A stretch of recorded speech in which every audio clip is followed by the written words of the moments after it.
I have been lobbying Tim Leatherwood to get a camera to put up here on the top so it can come down, and that way I could show close-up card effects and they'd be broadcast on the screen.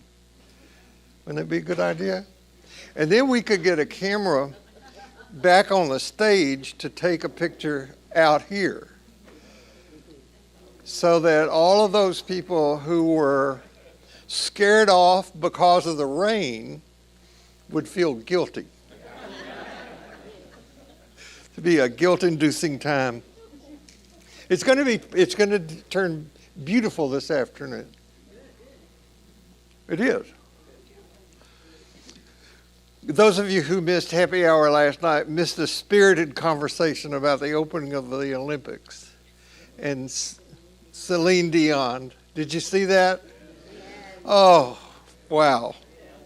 That was just amazing.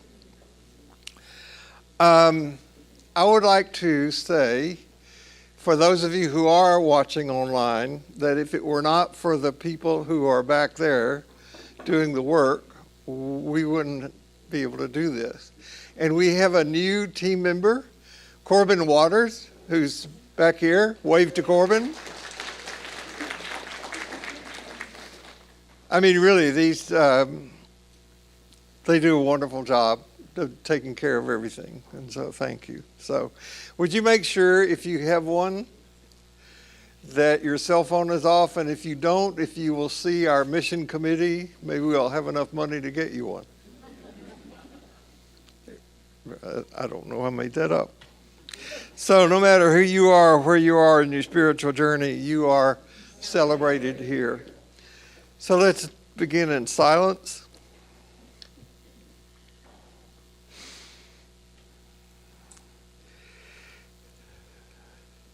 Just take a deep breath if that's necessary to settle yourself and be present.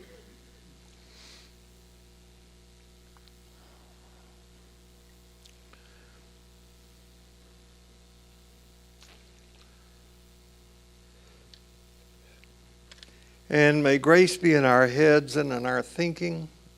May grace be in our eyes and in our seeing. May grace be in our ears and in our hearing. May grace be in my mouth and in my speaking. May grace be in our hearts and in our understanding.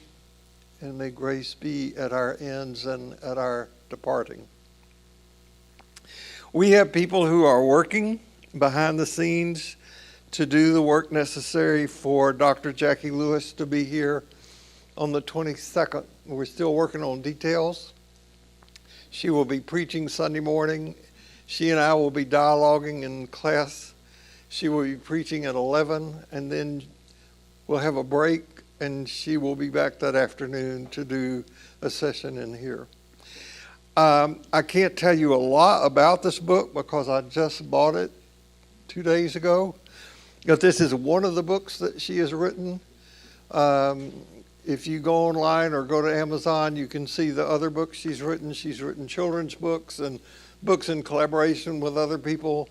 And as I said, I just started reading this, so I can't tell you a whole lot about it. But put that date on your calendar. So, the title I've given what I want to teach about today is Hoping Against Hope. Now that phrase, as far as I can find out, is first used by Paul in a letter that he wrote to the church in Rome. It is his longest and most boring of the letters in the New Testament.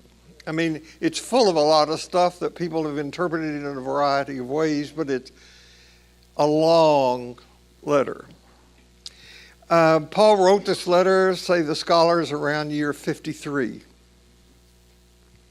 And I will point out again that this means that it was written before any of the narratives that we have in the Gospels, in the collection of Scripture that we call the New Testament. So the phrase, hoping against hope, is a phrase that Paul used about Abraham. Abraham was old. He had been told in a vision that he would have children that would number the sands of the earth, sea, stars of the sky. But Abraham was too old to have children. But he hoped against hope about the fact that that might be a reality. The phrase is also used as the title of one of John Caputo's books. And it's not my intention to reprise that book today. I want to talk more about it in the days ahead. I just wanted you to know that Caputo also uses this phrase. And get to the end of the lesson today, and you'll see a little bit about what both Caputo and I mean about what it means to hope against hope and what that looks like. Hope is a driving force behind a lot that we do. You would not be here today if you didn't have hope that you would leave with something that would make it worthwhile for you to have gotten here today to leave with. The fierce political divide that we are experiencing in our country today is made up of two sides of people both hoping that their side will win in November because of the desired outcomes they see for their particular point of view. The sources that have inspired me to give the title, the theme I'm using this year of being in the sacred stream, all of these people, whether writing about the New Testament and Jesus, whether writing about psychological insights, whether writing about cosmology, or whether writing about the origin of suffering, all have the hope that because of the work they have done, they can put it in a way to hand it to people, and thereby those people experience expanded life and living. Everybody does that because of hope. My Oxford English Dictionary, the first definition of hope is to entertain expectation of something desired. However, most of us know, and it's a very painful lesson, that things don't always turn out like we hope they will. Life is difficult. And life is complex. And even more, life, which we cherish, ours, that of our loved ones, as well as everything else, inevitably ends. One of the things that is looking to be increasingly likely is the end of our earth, global catastrophe because of climate.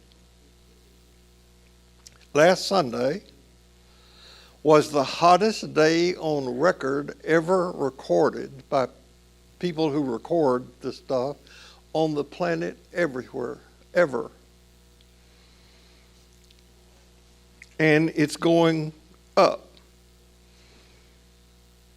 And those people who are scientists say that we're contributing to that. I have just finished reading Brian McLaren's book, Life After Doom, and it is not my intention to reprise this book either. The book was recommended to me by someone I see for spiritual direction with the comment that he picked it up because it was his experience and the experiences of his young children that they were living with a sense of doom.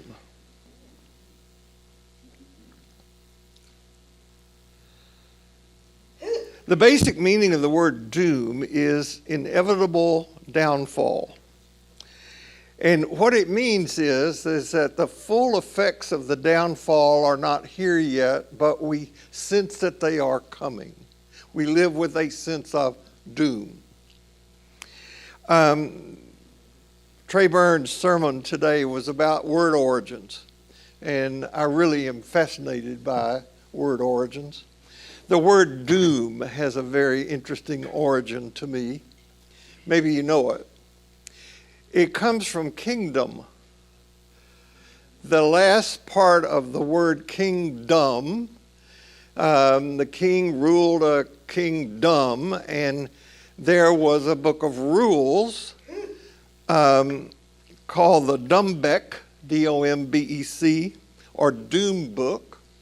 And if a judge issued a verdict about something you had done, and you were awaiting sentencing or the carrying out of that sentence to be either put in prison or to be executed, you were living under the doom rules. By the 1930s, the word doom had been taken into the English language to mean fate. And by the 1600s, the word doom had been taken into religious language, and it referred to the final day when God would determine people's eternal fate. So Judgment Day came to be known as Doomsday, and that's the origin of that.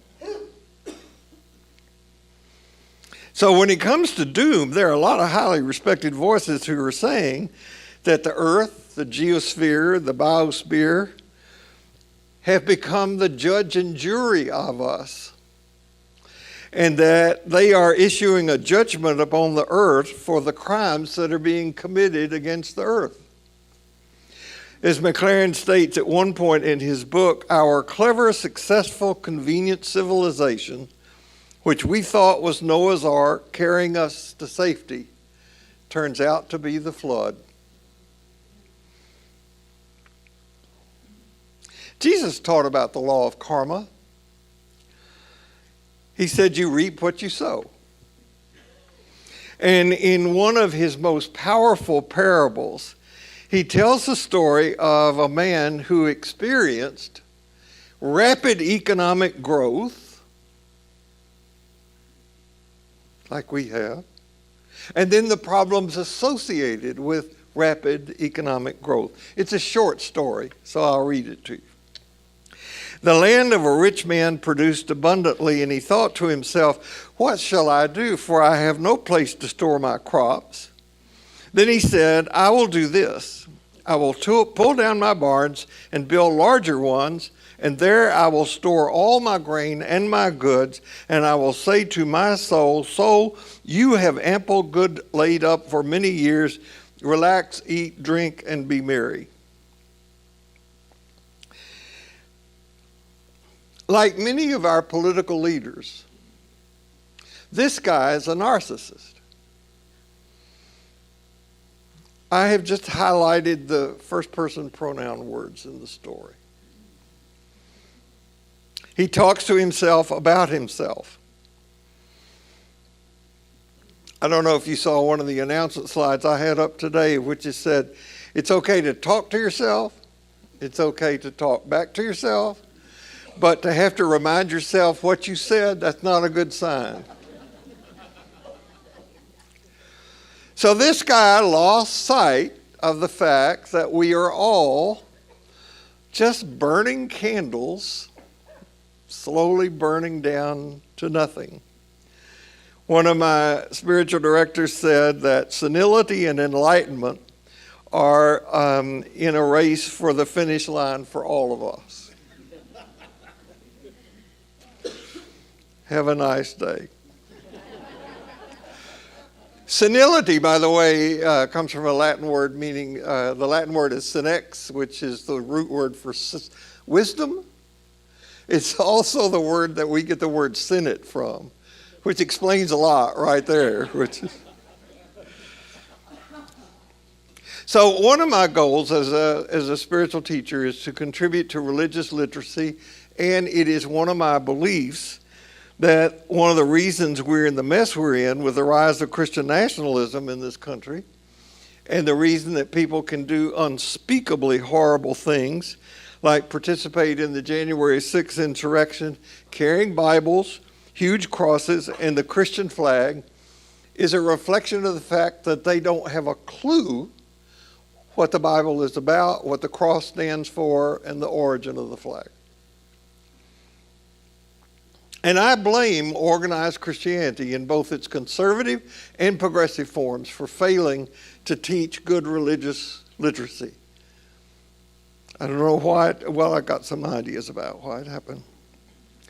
So I want to put a couple of comments about my own teachings on the table today, because it fits this topic about hoping against hope.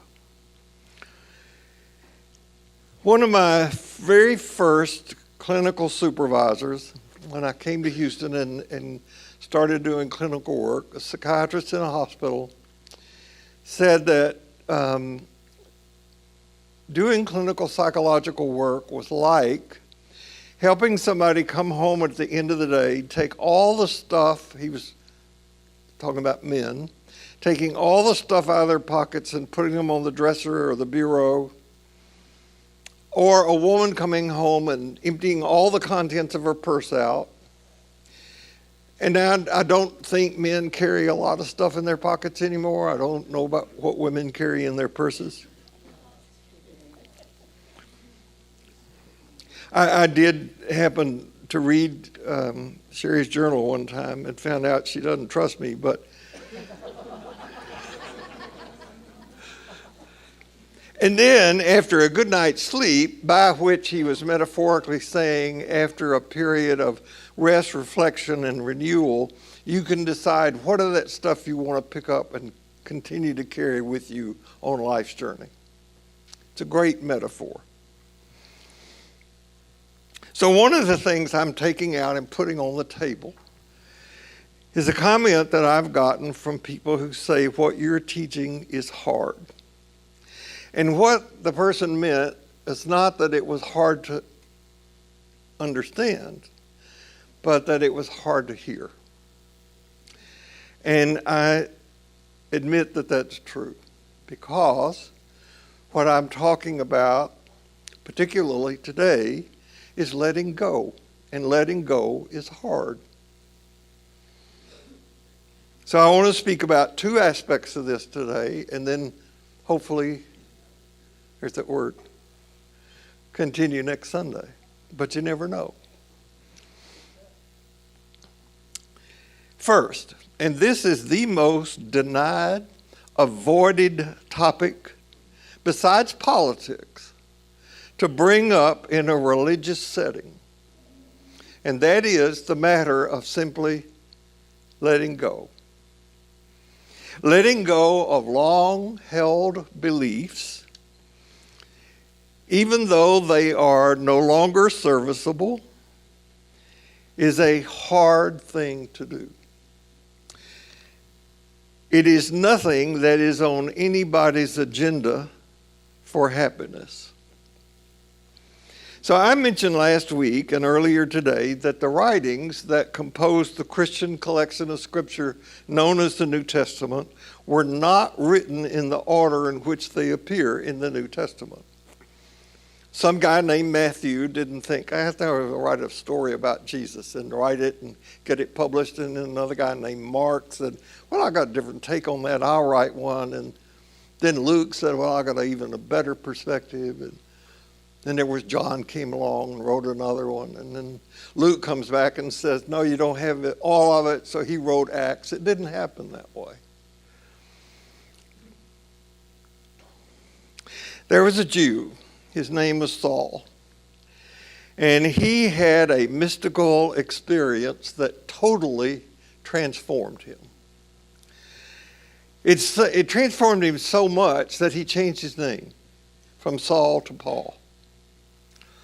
Now, he had no doubt been affected, and we have some of that recorded in Scripture, by what he had heard followers of Jesus talking about what Jesus said and did and taught. And Paul decided, I'm going to take this message around the world. And the message that he took was a message of inclusion of everybody. That was the first primary message of the Jesus community. It wasn't about believing in the resurrection, wasn't about believing in virgin birth, wasn't about believing in the literal nature of miracles. It was about full inclusion of everybody. As a matter of fact, that full inclusion became the first formal creed of the church. In Christ, there is no Jew or Greek, slave or free, etc., etc., etc. This is very important because after a period of time, the church became a group that practiced exclusion, not inclusion. But in the beginning, it was a movement that attracted all sorts and conditions of people who were in Christ. This is very, very foundational for understanding what it means to be a follower of Jesus.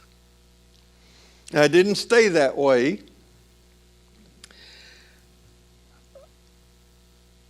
Until and right before the beginning of the 4th century. But at the heart of the movement was the affirmation, we are all one. So those who responded to Jesus very at the beginning, and then through the apostles and particularly Paul, were people who were at the bottom of the economic, social, religious heap, not people at the top. People at the top didn't like what was happening. So there are two things that we can say with assurance about Paul. First, he must have been a very powerful, charismatic person because he attracted people to him, to his message. They formed groups that survived after him. His work was very successful. He was good at packaging the message. He was good at marketing the message. And again, I have to stress, this was not about what to believe. It was about how to be, how to behave. And second thing that we can say about Paul was that he had a humongous amount of energy and courage. He covered an unbelievable amount of territory. If you grew up in an evangelical church, you saw these maps on Sunday school walls. If you didn't, this may be your first time. If you put all Paul's missionary journeys together, they cover about 10,000 miles. In that day, that was incredible. He traveled through Asia Minor. He traveled through Greece. He traveled all the way to Rome. His very first journey was about 1,400 miles. And wherever he went, he talked about his own mystical experience. He talked about experiences he had had with Jesus. Now, remember, he never knew Jesus in the flesh, as he would talk about it. But he picked up stories that others had told about Jesus, and he told about how Jesus healed the sick, confronted the religious leaders, interpreted Jewish laws, how he was crucified. And by the time of Paul, and because of his marketing and message, the Jesus way had become a very powerful way to a certain segment of population to live. Not everybody. But it was a way of love and joy and forgiveness and generosity. And those qualities attracted other people.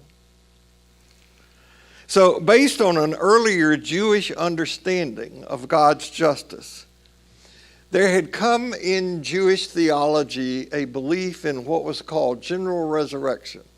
There had been so much slaughtering of innocent Jewish people that the rabbis thought, surely God should do something about this.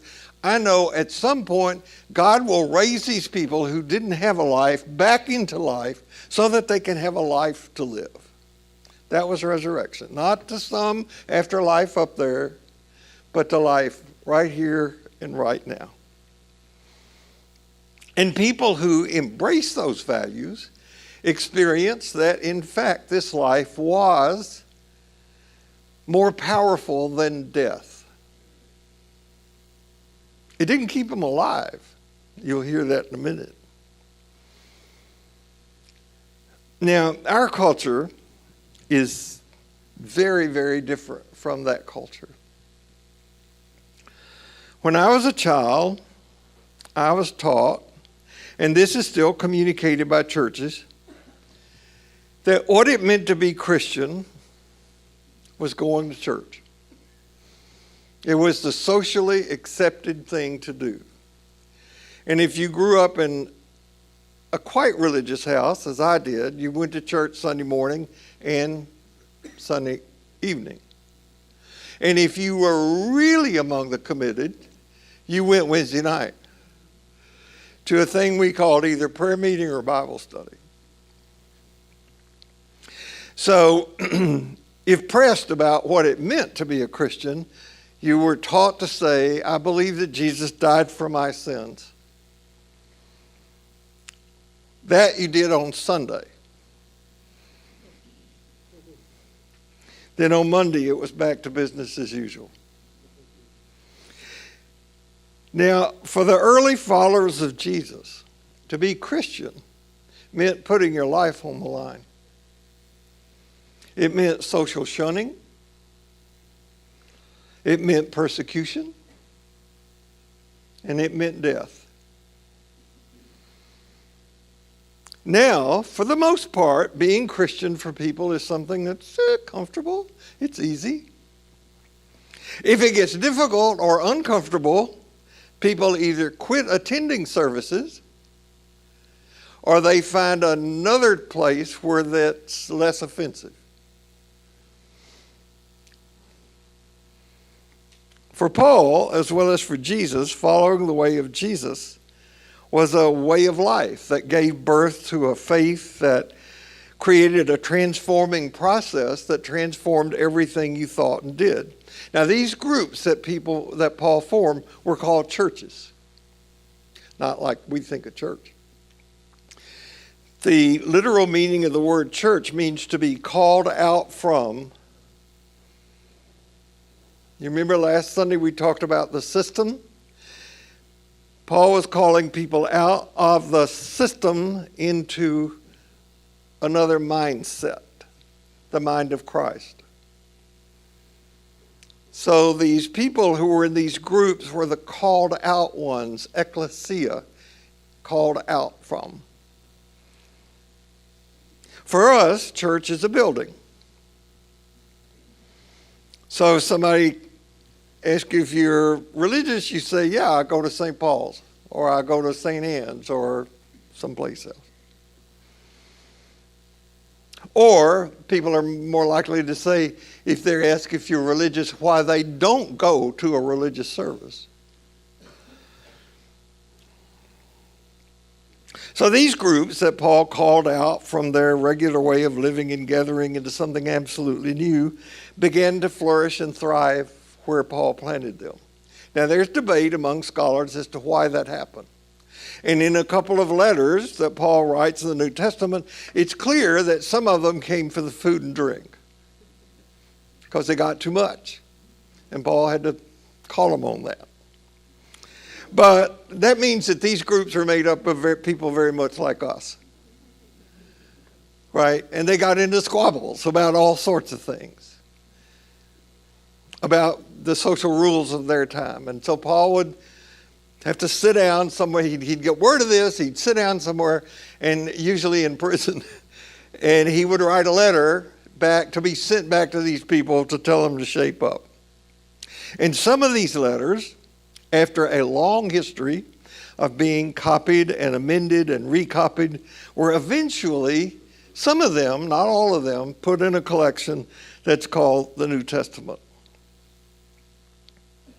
Now, after some time passed, and as new people were attracted into the movement, they never heard about Jesus, what he did, what he said. They were attracted to a group initially. And so people began to collect stories about what Jesus said and did. And eventually, some of these were written down, and then eventually they were put together into a narrative. Remember, few people could read, few people could write. I want you to listen to this very carefully. The first attempt to put together a collection of these writings was not done until the first part of the 4th century. The final product was not completed until the 5th century. And the evidence says that what the scholars call the master narrative, that is, Jesus was born, he did this, got to Jerusalem, was crucified, dead, resurrection. That master narrative was not put together until 200 years after the death of Jesus. You're not getting an eyewitness account.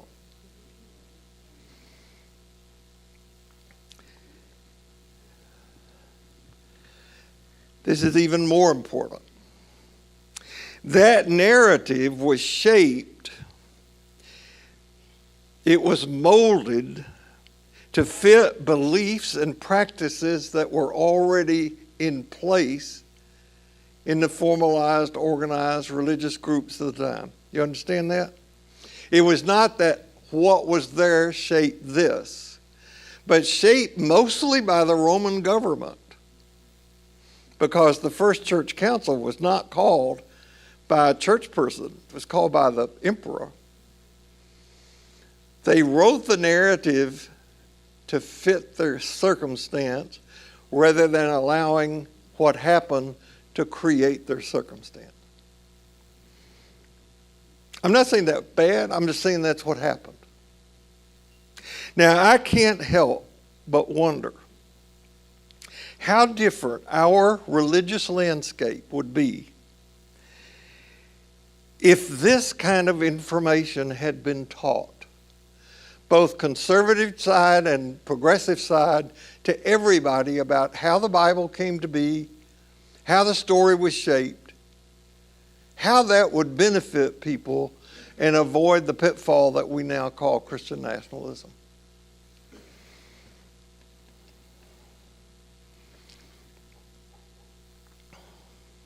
Going back to take a hard look at what the movement looked like before, say, the 325, means looking at stuff that's nothing like what it looked like at 325. And that's hard to do. How do you tell people? How do you communicate about things that are just hard to hear? No matter how you interpret it, how you sugarcoat it, how can you say to somebody something that goes against what they have been taught to believe all their life? When I was in clinical training, one of my supervisors told a story. We dealt with a lot of death and dying. And one of my supervisors told a story about how to tell people about death. And here's the story he told as best as I can remember it. It seems that one morning in the Army, in boot camp, actually, new recruits had fallen in line for formation. And the drill sergeant shouted out, "Robert, step forward." And Robert stepped forward, and the drill sergeant said, "Robert, your mother died last night." And Robert just passed out, collapsed. Well, it so happened that the chaplain saw this. And the chaplain eventually got to the drill sergeant and said, "That is no way to communicate to somebody that their parent has died. You can't do that. I know you got to be tough on these guys, but that's abusive. When you've got news to share, don't share it like that."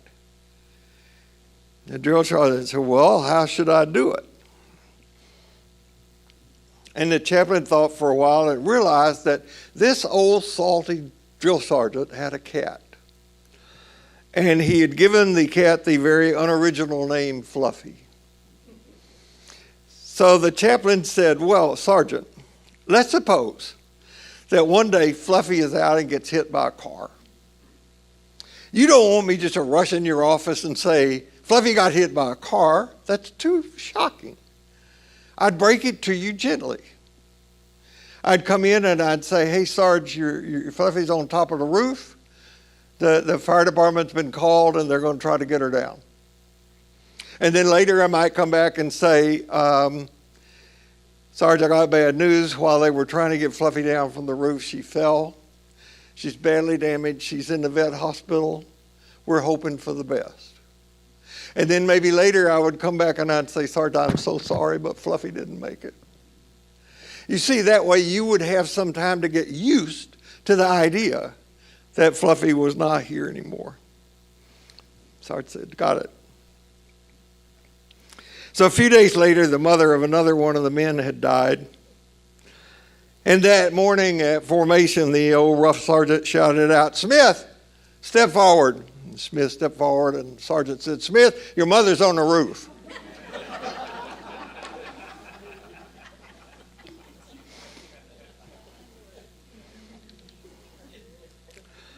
So how do you deliver religious information that goes counter to what people have been taught and believed all their lives?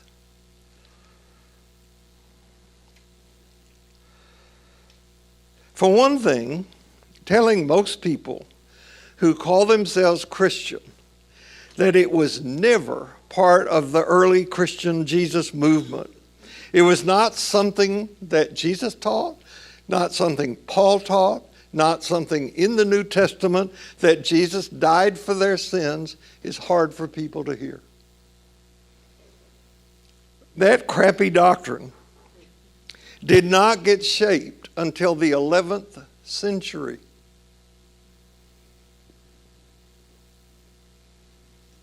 And yet it is what most Christians have been taught. As some of you have heard me say before, I call it the most successful piece of bad theology ever written. How do you tell people that what they have believed about the origin of the church, what they believed about the Bible, what they believed about Jesus, what they believed about what it means to be Christian, is just wrong? It is not what was either believed or intended by Jesus or his initial followers. To repeat, since in spiritual work repetition is not redundant, talking about and teaching this kind of content is the most denied, avoided topic that can be brought up in a religious setting. Letting go of long-held beliefs, even if they have no foundation in history, even if they are not the truth, even if they are no longer serviceable, but further damaging, that's not on anybody's agenda for happiness. And yet, I would contend that the kind of spirituality that the mystics of every religious tradition have taught is one of letting go. Jesus talked about the matter rather starkly. Unless you are willing to let go of everything, you can't be part of what I'm doing.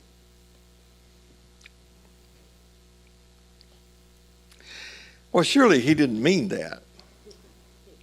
And the church is saying, you're right, he didn't. He meant that was to other people at other time. It doesn't apply to you. You join the church.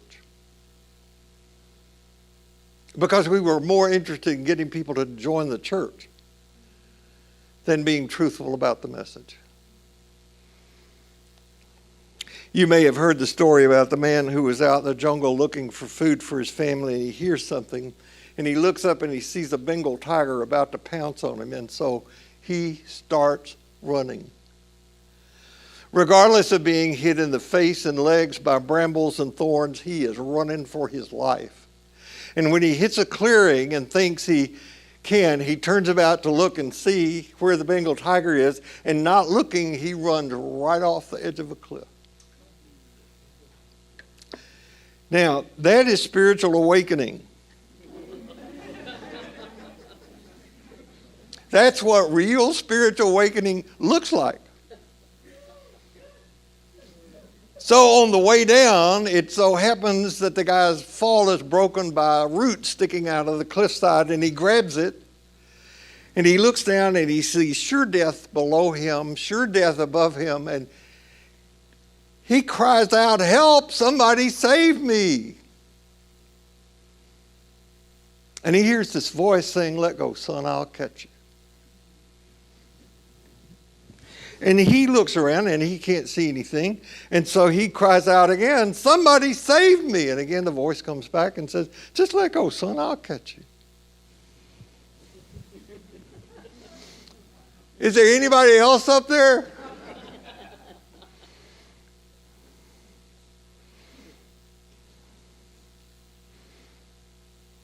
Having faith is hard. Hoping is hard. Now, that's not the original Zen story, so indulge me. I love Zen's teaching stories. The original Zen's teaching story, the man is being chased by the tiger. He does go off the edge of the cliff. He does hit a tree root. He does stop his fall.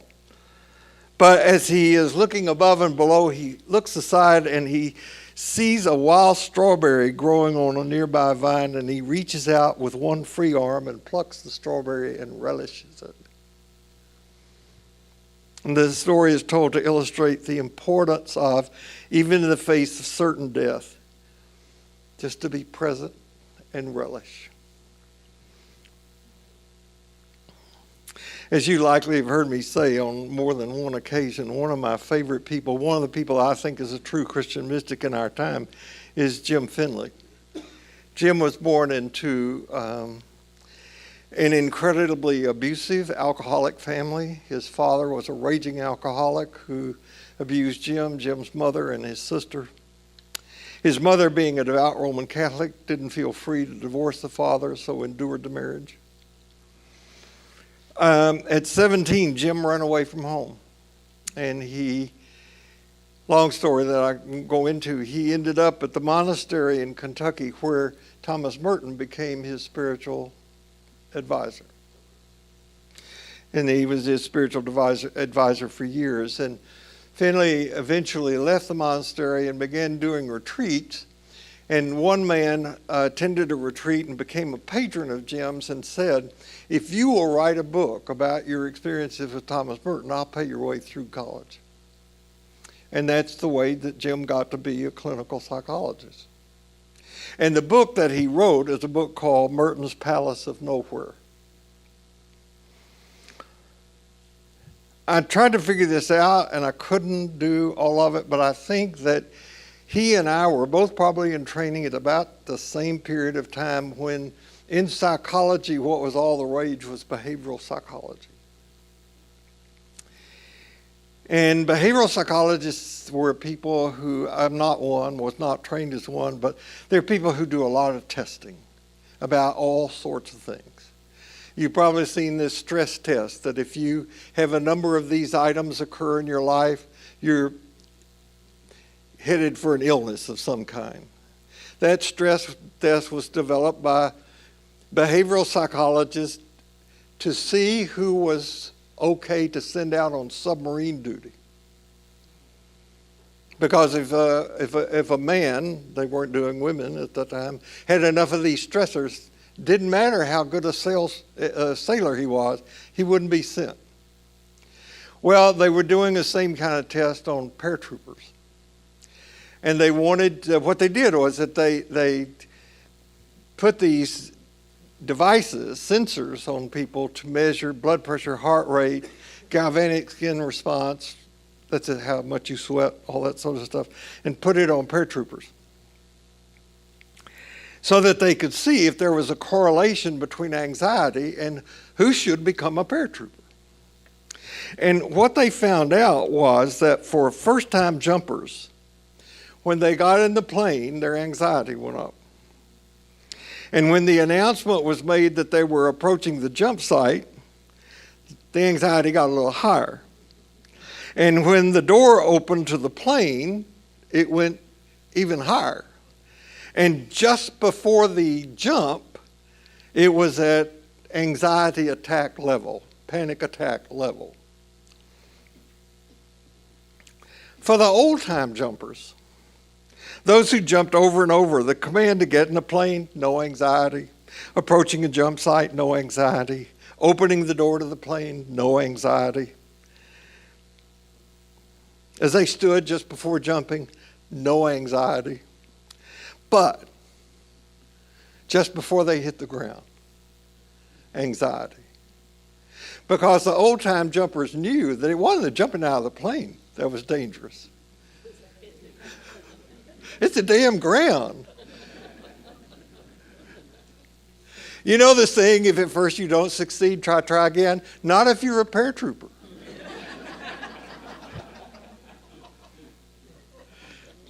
And there are some people, some of you may remember I went through a period when I wanted to do this, but I got talked out of it. There are some people who like to do this so much that they even hold hands on the way down. I mean, why ruin a great thing? Doesn't it look like fun? Well, I guess not. Okay, well, why would I tell this story? One meaning of inhabiting hope against hope is that life is a groundless jump.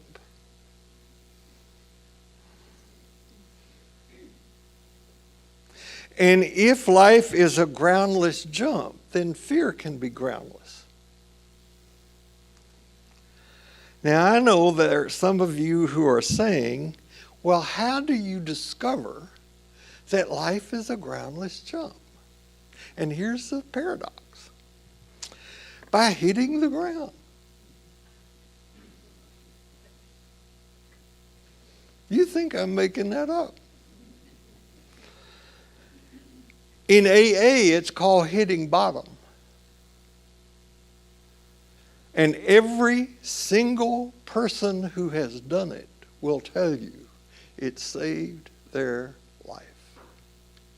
But you got to let go. Whatever your addiction is.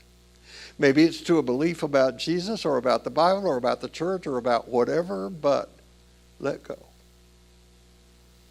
Experience a groundless jump. I worked years and years and years ago with a guy who was hopeless in his addiction, and somehow we lost contact. And about 10 years after that, I saw him at a meeting, and is that you? Yeah. He said, yeah, I've got X number of years sobriety. And I said, wow, I didn't know you had it in you. And he said, I didn't. It was grace.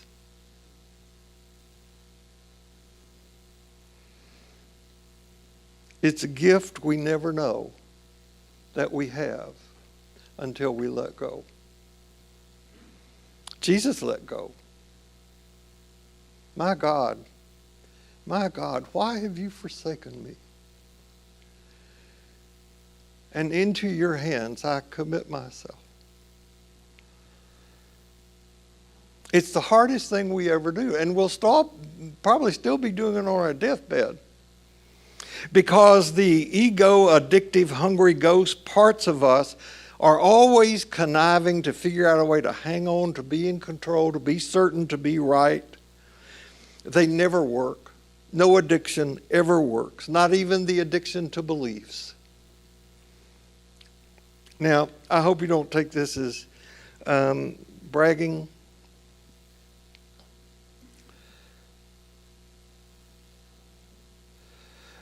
But letting go of what I thought I knew, because it was what I was taught about God, about who I am, about who Jesus was and what he said, about the true origin of suffering, has put me on the most hopeful, richest journey I could ever have designed. Yeah, I know about climate disaster, and I'm certainly aware of the disaster that organized religion is and is becoming. That's been true for a long time.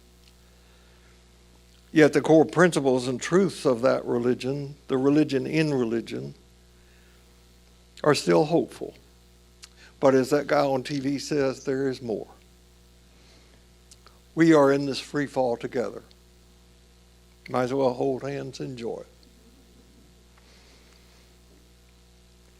Jesus is in a free fall. So was his followers. They all died, got executed for what they believed. If it hadn't been for them, we wouldn't be here. They bequeathed to us so much richness. And in that context, to that motley crew, he said, "You're the light of the world."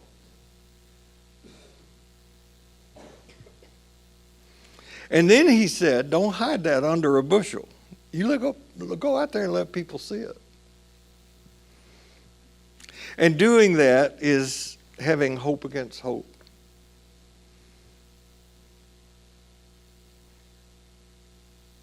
That's my story. I'm sticking to it. No matter where you go this week, no matter what happens, remember this: you carry precious cargoes, so watch your step, and see you here next week. Thank you. Thank you.